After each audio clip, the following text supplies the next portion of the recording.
오늘도 이 시간 교회에서 그리고 또 영상으로 가정에서 예배를 드리시는 산돌의 모든 성도님들을 환영하고, 또 여러분들 위해 하나님의 크신 은혜가 어젯밤에 내렸던 그 무서운 장마비처럼 여러분의 가정과 사업장에도 내리게 되기를 주님의 이름으로 축복합니다. 오늘 본문의 말씀을 가지고 무엇이 나를 매이게 하는가라는 제목으로 함께 우리가 은혜의 시간을 가지도록 하겠습니다. 여러분, 오늘 본문은 온 인류에게 영생을 주기 위해서 예루살렘으로 향하고 있는 그 길에 영생을 어떻게 하면 얻을 수 있는지에 대한 궁금함을 가지고 있는 청년과의 대화의 이야기입니다. 우리 17절을 읽겠습니다. 예수께서 길에 나가실새 한 사람이 달려와서 꿇어 앉아 묻자오되, 선생님이여, 내가 무엇을 하여야 영생을 얻으리까? 아멘. 예수님께서 길에 나가셨을 때 한 사람이 달려옵니다. 여기서 길은 말씀드린 것처럼 고난과 십자가의 그런 길입니다. 예수님께 다가온 이 한 사람은 과연 예수님과 함께 예루살렘으로 갈 수 있을까요? 그 한 사람은 예수님의 제자로의 삶을 살아갈 수 있을까요? 오늘 말씀을 통해서 우리가 한번 살펴보려고 합니다. 마가는 오늘 본문을 보면 한 사람이라고 표현을 하고 있지만, 같은 내용을 기록하고 있는 마태복음에서는 젊은 청년이라고 이야기하고, 또 누가복음을 보게 되어지면 관리다라고 이렇게 표현을 하고 있습니다. 그래서 우리는 지금까지 이 한 사람을 부자 청년이라도 부르고 어떤 젊은 관리라고도 이렇게 불러왔습니다. 오늘은 편의상 우리는 부자 청년이다라고 이 한 사람을 우리가 칭하도록 하겠습니다. 여러분, 부자 청년이 달려와서 예수님께 무릎을 꿇고 이제 앉았습니다. 여러분, 달려오는 것과 무릎을 꿇는 것은요, 전형적으로 종이나 하인이 하는 그런 행동 중에 하나입니다. 오늘 우리는 부자 청년의 이러한 행동을 통해서 그 청년이 얼마나 예수님을 존경하고 있는지, 얼마나 간절히 영생을 얻는 방법을 알고 싶었는지에 대해서 우리가 미루어 짐작을 해볼 수가 있습니다. 여기서 우리가 잠시 살펴볼 것은요, 그렇게 우리가 낮아질 때 문제 해결의 방법을 알게 된다는 거예요. 물론 그것을 받아들이고 받아들이지 않느냐 하는 것은 또 다른 이유의 문제입니다. 오늘 영생으로 가는 길을 알고 싶은 부자 청년은요, 예수님께 선한 선생님, 내가 무엇을 하여야 영생을 얻을 수 있습니까? 라고 질문을 합니다. 여러분, 부자 청년은 하나님의 나라에 들어가기 위해서는요, 무엇을 해야만 한다라고 생각을 하고 있었고, 구체적으로 무엇을 하면에 대한 관심이 너무나 많이 있었습니다. 그리고 예수님이 내가 가지고 있는 그 궁금점을 해결할 수 있는 분이라는 확신을 가지고 그가 예수님께 지금 나와서 무릎을 꿇게 되었던 것이죠. 하나님을 믿는 믿음으로 구원을 받는다라는 그 생각 대신에 행위로 구원을 받을 수 있다라고 생각하는 그 부자 청년의 질문에 우리 예수님께서 이렇게 말씀을 하십니다. 우리 18절입니다. 예수께서 이르시되, 내가 어찌하여 나를 선하다 일컫느냐? 하나님 한 분 외에는 선한 이가 없느니라. 아멘. 예수님께서 그 부자 청년의 질문에 대답을 하시기 전에 예수님은 선한 선생님이라고 부르는 것에 대해서 먼저 반응을 하고 있습니다. 어찌하여 나를 선하다라고 이야기하냐? 하나님 한 분 외에는 선함이 없다라고 하는 이러한 예수님의 대답은 당시 유대 사회에 퍼져 있었던 하나님만이 선하시다는 것을 다시 한번 상기시켜주는 그런 말씀이었습니다. 여러분, 선함이라는 것은요, 하나님의 속성 중에 하나입니다. 따라서 사람에게 선하다라고 이렇게 이야기하는 것은 하나님을 모독하는 것이라고 생각을 했기 때문에 당시 유대의 그런 문헌들 책을 보게 되어지면 어느 곳에서도 사람을 선한 선생이라고 기록한 경우가 없었습니다. 또한 오늘 예수님의 이러한 대답으로 인해서 교회사를 보게 되어지면, 그렇다면 예수님은 선하지 않단 말이야? 그렇다면 예수님은 하나님이 아니란 말이야? 라는 이러한 논쟁을 했던 그런 구절 중에 하나이기도 합니다.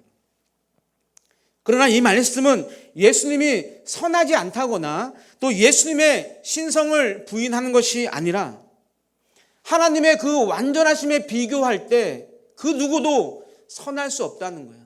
그 누구도 영생을 얻기에 합당한 사람은 이 세상 가운데 없다라는 것을 이야기하시는 겁니다.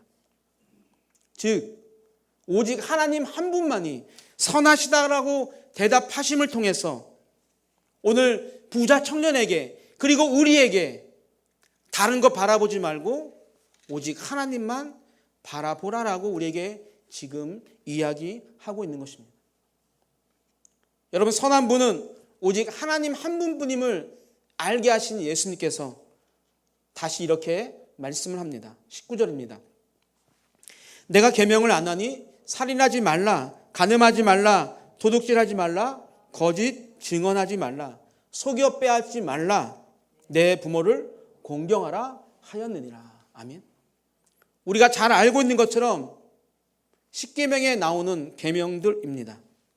그리고 이 6가지 계명들은 모두가 다 인간 관계에 있어서 지켜야 할 계명들입니다.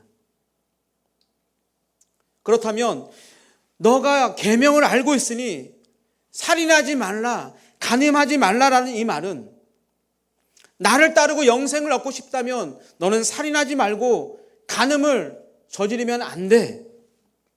영생을 얻으려면 남을 속이거나 도둑질하면 안 돼라는 그런 말씀일까요? 1차적 의미는 하나님이 주신 계명을 지켜야 한다라는 말씀은 맞아요. 그러나 저는 본문을 계속 묵상하면서 이런 마음이, 이런 생각이 있었습니다. 너는 지금 계명을 잘 지켰다라고 자신 있게 말하면서 천국에 들어갈 수 있다라고 생각하겠지만 no, 아니다라고 하는 예수님의 속마음의 또 다른 표현이라고 생각했습니다. 예수님을 선한 선생님이라고 부르면서 무엇을 해야 영생을 얻을 수 있습니까? 라는 질문에 누구도 선할 수 없지만 오직 한 분만, 하나님만이 선하다라고 말씀하신 후에 다시 율법을 통해서 천국을 소유할 수 있는 것이 아니라 다른 방법이어야 한다라는 것을 오늘 말씀하시고자 한 것입니다. 그러나 오늘 예수님의 말씀을 그 단어적으로만 들은 청년은요, 예수님의 말씀에 내가 이런 것은 어릴 적부터 잘 지켰습니다. 예수님, 내가 그것도 지키지 않고 내가 지금 여기까지 왔을 거라고 생각을 하십니까? 라면서 자신 있게 이야기합니다. 여러분, 이 말 안에는요, 혹시 예수님, 내가 재산이 많으니까 혹시 내가 누군가의 것을 빼앗아서 이렇게 재산이 많다라고 생각을 하십니까? 그렇게 저를 의심하십니까? 아닙니다. 내가 모은 재산은 정의롭고 공정하게 모은 것입니다라는 뜻을 내포하고 있습니다. 이에 대해서 예수님이요, 말씀을 보면 그 청년을 조금도 나무라 하지 않습니다. 그것을 보게 되어지면 부자 청년의 말은 어느 정도 사실이라고 생각할 수가 있습니다. 예수님은 그렇게 계명을 철저하게 지켰다라고 이야기하는 부자 청년의 이야기에 어떠한 반응을 보이실까요? 우리 21절입니다. 예수께서 그를 보시고 사랑하사 이르시되 내게 아직도 한 가지 부족한 것이 있으니 가서 내게 있는 것을 다 팔아 가난한 자들에게 주라. 그리하면 하늘에서 보화가 내게 있으리라. 그리고 와서 나를 따르라 하시니. 아멘. 여기 나오는 보시고라는 단어는요, 자세하게 이렇게 주목해서 보다라는 거예요. 찬찬히 살펴보다라는 그런 뜻을 가지고 있습니다.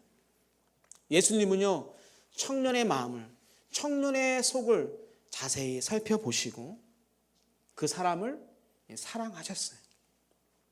여기 나와 있는 사랑은 아가페 사랑입니다. 신약에서 말하는 가장 높은 형태의 사랑이고 하나님의 특징이고 또 하나님이 받으셔야 할 그런 사랑입니다. 예수님은 부자 청년에게서 사랑할 만한 무엇인가를 발견하신 것이죠. 그것은 부자 청년이 말한 것처럼 비록 자의적이고 잘못된 의를 가지고 있지만 율법을 지키기 위해서 열심히 살아온 그 노력의 그 모습을 보시고 우리 예수님께서 그 청년을 사랑하시고 칭찬하신 것입니다. 그래서 예수님은 그 청년에게 어떠한 이의도 제기하지 않는 거예요. 그러나 그것으로는 영생을 얻을 수 없다라는 것을 아시게 하기 위해서 예수님은 청년에게 이제 폭탄 발언을 하시는 거예요. 너에게 아직도 한 가지 부족한 것이 있어. 가서 내가 가지고 있는 모든 재산을 다 팔아서 가난한 자들에게 나눠주고 그리고 나를 따르라라는 이 말씀입니다. 두 가지를 요약하면 첫 번째는 다 팔아서 구제하라는 거예요. 두 번째는 나를 따르라라는 말씀입니다. 여러분, 영생을 얻기 위해서는 다 팔아 구제하고 하나님을 따라야 한다라는 말씀입니다. 예수님 당시 재물은요, 즉 부는요, 계명을 성실하게 지킨 사람들에게 주는 하나님의 축복이다라고 생각을 했습니다. 결과적으로 부자는 하나님의 율법을 성실하게 신실하게 지킨 자라는 그런 것을 인정하는 것이죠. 그렇기 때문에 예수님께서 재물이 많은 그 부자 청년에게 재물을 다 팔아서 구제하라는 이 이야기는 율법을 잘 지켜서 얻은 그 축복을 다시 다 내놓으라라는 것을 의미합니다. 또한 나를 따르라라는 예수님의 말씀은 하나님의 나라에 들어갈 수 있는 사람은 율법을 지킴으로 인해서 대가로 얻은 그 재물을 붙들고 영생을 얻었다라고, 영생을 보장받았다라고 하는 그 생각을 내려놓고 자신을, 예수님을 따르는 자가 천국에 들어갈 수 있다라는 그런 말씀입니다. 오늘 예수님께서 이렇게 말씀하신 것은요, 부자 청년의 그 재물이 그가 가장 사랑하는 것이었고 그 재물이 부자 청년으로 하여금 가장 큰 계명인 마음과 목숨과 뜻과 힘을 다해서 하나님을 사랑하고 이웃을 사랑하는 것을 맡고 있기 때문이, 그것을 알게 하시기 위함이었습니다. 여러분, 부자 청년은 하나님을 사랑하는 것보다 자신의 재물을 더 사랑했고 하나님보다 재물을 더 신뢰하고 있었습니다.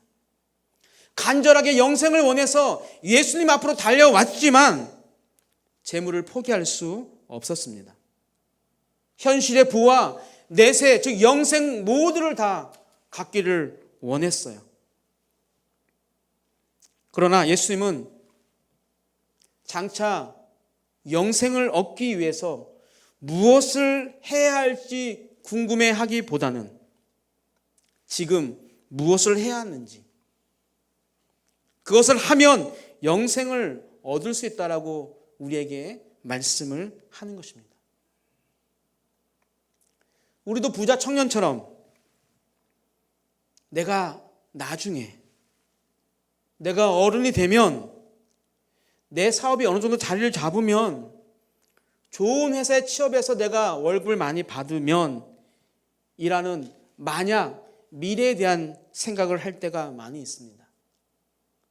그러나 이제는 만약 그 나중에 관점이 아니라 지금 무엇을 하고 있는지를 생각해야 합니다.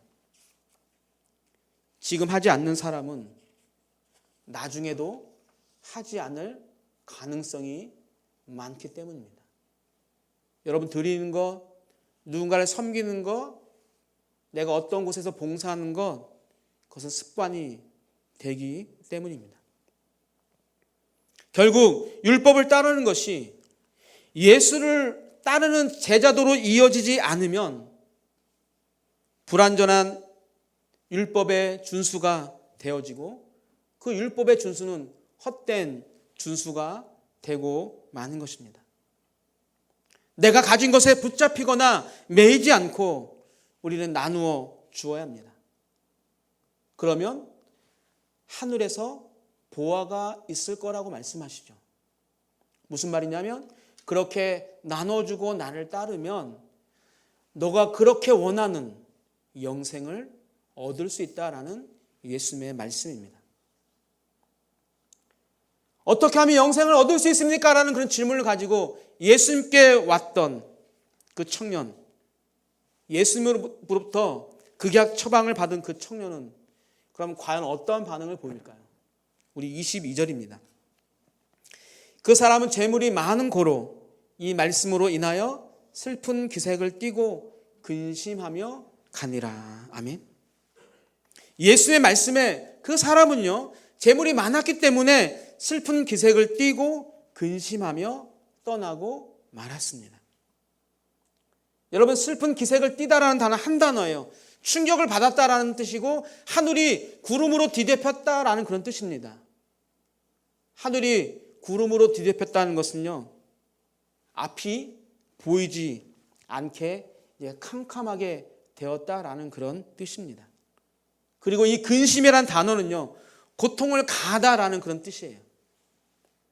따라서 이 말씀은요, 이 부자 청년이 지금까지는 재물이 많아서 행복했고 재물이 많아서 근심이 없었는데 이제는 재물로 인해 충격에 빠지고 그 재물로 인해 고통을 당하게 되었다라는 그런 말씀입니다.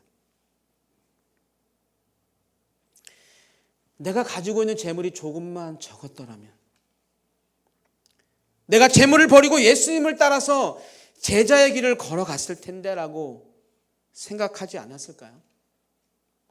내가 가지고 있는 재물이 베드로나 야고보나 요한처럼만 됐어도 내가 그것을 과감히 포기하고 제자의 삶을 살아갔을 텐데라고 그 부자 청년이 생각하지 않았을까요? 그러나 제가 볼 때 부자 청년은요, 하나님에 매여 있지 않고 그 재물에 매여 있었기 때문에 절대로 재물을 팔아 나누어 줄 수 없었을 겁니다. 예수님은요, 오늘 말씀을 보면 부자가 죄라고 말씀하지 않아요. 부자가 다 나쁜 것도 아니지만 또 반대로 가난하다고 다 착한 것도 아닙니다. 가진 것이 얼마든지 그것에 매여서 하나님보다 그것을 더 사랑하는 것, 예수님을 따르는 그 제자의 삶보다 계명을 지켜 얻은 그 재물을 더 소중하다고 생각하는 것이 잘못됐다라는 것을 오늘 예수님이 우리에게 이야기하는 것입니다. 혹시 오늘 참석하신 분들 중에 돈이 필요하지 않으신 분이 있습니까? 그럼 저 좀 주세요. 저는 돈이 많이 필요합니다. 여러분, 돈은 꼭 필요합니다. 그러나 돈에 매이게 되면 우리의 영적인 상태를 바르게 판단할 수 없다는 것도 우리가 기억해야만 합니다.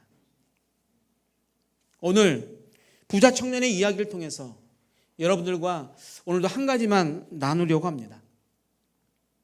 그것은 내가 얼마를 가지고 있는가 보다 가진 것에 얼마나 매여 있는가에 대한 그런 문제입니다. 오늘 예수님은요, 부자 청년에게 어떻게 재산을 모았는지에 대해서 궁금해하지 않아요. 야, 너 비트코인 했니? 주식 샀냐? 아니면 은행에 적금을 들었냐? 그것에 궁금해하시지 않아요. 또한 재물이 많으니까 너는 안 돼라고 단숨에 내치지도 않으십니다. 우리는 얼마를 가지고 있느냐에 관심이 많지만 예수님은요, 가진 것에 얼마나 매여 있는지에 대해서 관심이 많으시고 그것을 어떻게 사용할래? 라고 오늘도 우리에게 묻고 계십니다. 여러분, 몸집이 비대한 낙타가 다음 주에 보겠지만 바늘기로 들어가겠다라고 열심히 노력하는 모습이 가상하게 보입니까? 아니면 우습게 보입니까? 우스운 행동이에요. 여러분, 재물에 온 마음이 매여 있어서 마음이 둔탁해지고 마음이 강팍해지고 세상에 온전하게 잡혀있는 매여 있는 사람이 하나님의 나라에 들어가겠다라고 생각하는 것 또한 허망한 생각이고 우스운 행동일 뿐입니다. 돈 앞에서 우리의 태도는 어떻습니까?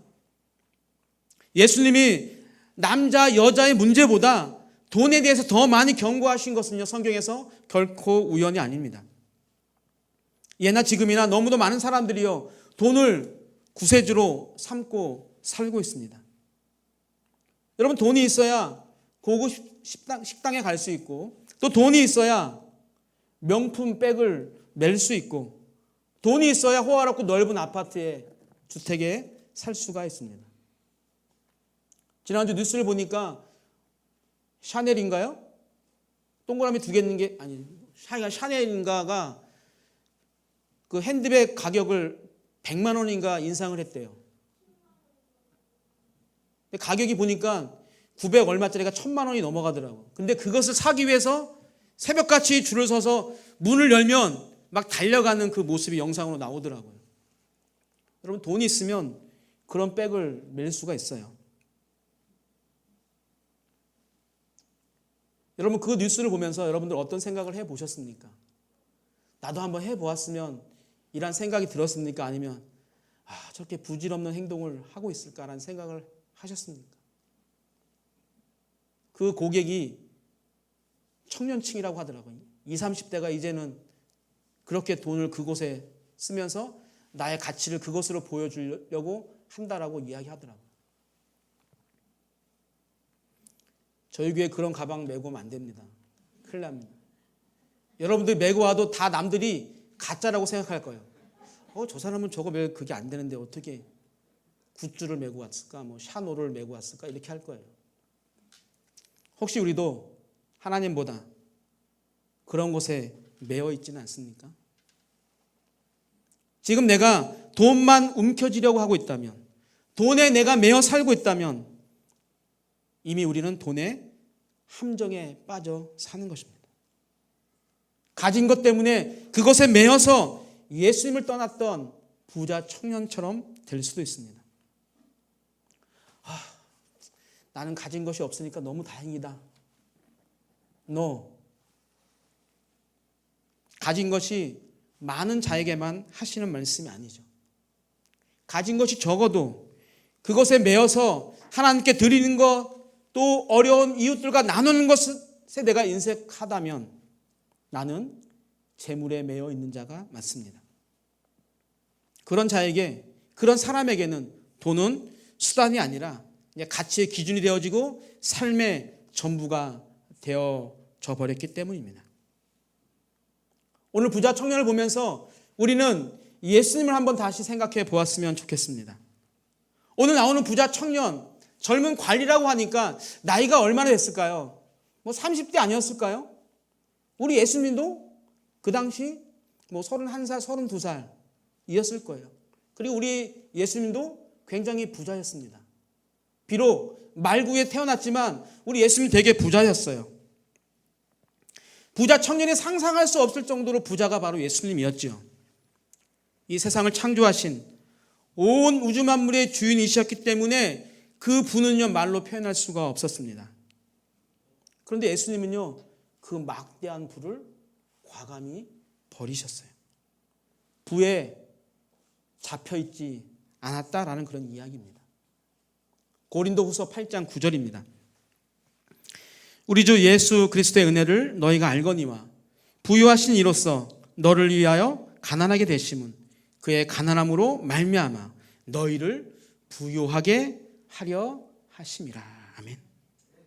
여러분, 예수님은 부유한 분이셨는데 누구를 위해서? 우리를 위해서 가난함을 선택하셨습니다. 지금 예수님께서 부자 청년과 우리에게 말씀하고 있습니다. 나는 세상 누구보다도 가난해졌다. 내가 가지고 있는 전부를 다 내려놓았어. 왜 그런지 알아? 바로 너를 얻기 위해서. 내가 나를 따르게 하기 위해서 내 전부를 다 내려놓았다. 내가 너를 얻기 위해서 가장 큰 것 전부를 내려놓았으니까 이제 너도 나를 따르기 위해서 작은 것 전부를 내려놓을 수는 없겠니? 예수님께서 부에 매이지 않고 그 하나님의 사명에 매여서 부와 권세를 내려놓았다는 것을 우리가 기억한다면 우리는 우리가 가진 것을 사람과 나눌 수 있게 되고 우리는 예수님을 따라갈 수 있게 될 것입니다. 사랑하는 우리 산들의 성도 여러분들, 내가 가진 것이 얼마인지보다 내가 가진 것에 얼마나 매여 있어서 그것을 하나님보다 더 사랑하여 조금도 내어놓을 수 없고 그것 때문에 예수님을 따를 수 없다면